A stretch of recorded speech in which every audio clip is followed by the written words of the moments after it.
Sa qualification en poche pour les 32e de finale de la Coupe de France, le SCO doit désormais faire face à un vrai coup dur. La blessure pour 4 à 6 semaines d'Olivier Auriac. Remplacé à la 83e minute du match contre l'AS Excelsior samedi dernier suite à un coup reçu sur le pied droit, l'état de santé du milieu de terrain angevin n'inspirait pourtant pas de véritables inquiétudes au sortir de la rencontre.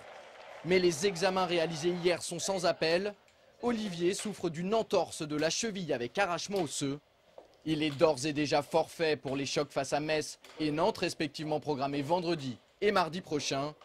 Avec un peu de recul, on se dit donc que le SCO paie sa qualification pour le prochain tour de la Coupe de France au prix fort.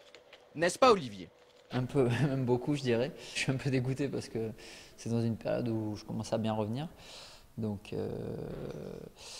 ouais, je suis déçu. Maintenant, voilà, je sais ce que j'ai. Il faut que je repasse un examen vendredi pour voir si c'est pas plus grave. Mais bon, normalement, les délais, c'est 4 à 6 semaines. Donc là, je vais faire immobiliser la cheville pendant 15 jours. Si au final la note apparaît plus salée que prévu côté angevin après sa victoire 5-0 contre l'AS Excelsior, compte tenu de la blessure sérieuse d'Olivier Auriac, samedi dernier sur le terrain, ce sont les joueurs réunionnais qui ont payé l'addition. La modeste équipe de Saint-Joseph n'a pas fait le poids face aux Ligériens. Elle s'est lourdement inclinée 5-0. Retour sur un match riche en buts mais dépourvu de tout suspense. Et c'est peu de le dire. À 3-0 au bout de seulement 14 toutes petites minutes de jeu, les hommes de Jean-Louis Garcia avaient d'ores et déjà assuré leur participation pour la suite de la compétition. Le scénario a été fatal aux Réunionnais qui n'ont même pas eu le temps de croire à un éventuel exploit.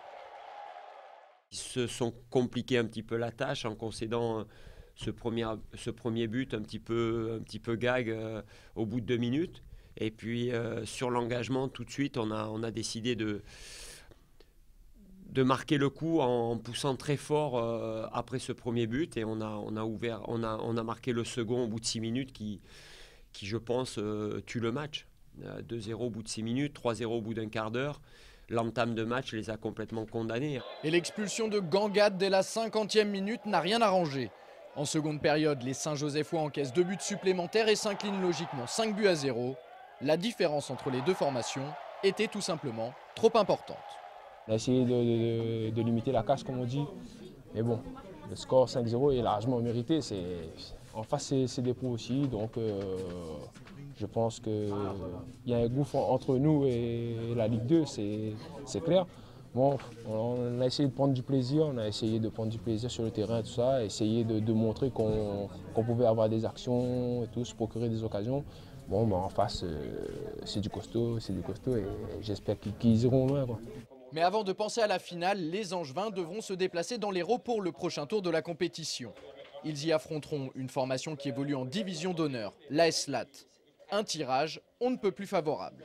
C'est clair que c'est un bon tirage. Maintenant, on a un déplacement, on joue à l'extérieur, on a un déplacement à faire.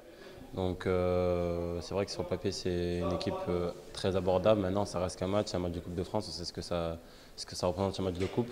Donc maintenant, c'est le cœur qui va parler, il en a envie, et pas une équipe de Ligue 2 contre une équipe de DH. Les 32e de finale de la Coupe de France se dérouleront le week-end du 9 et 10 janvier 2010.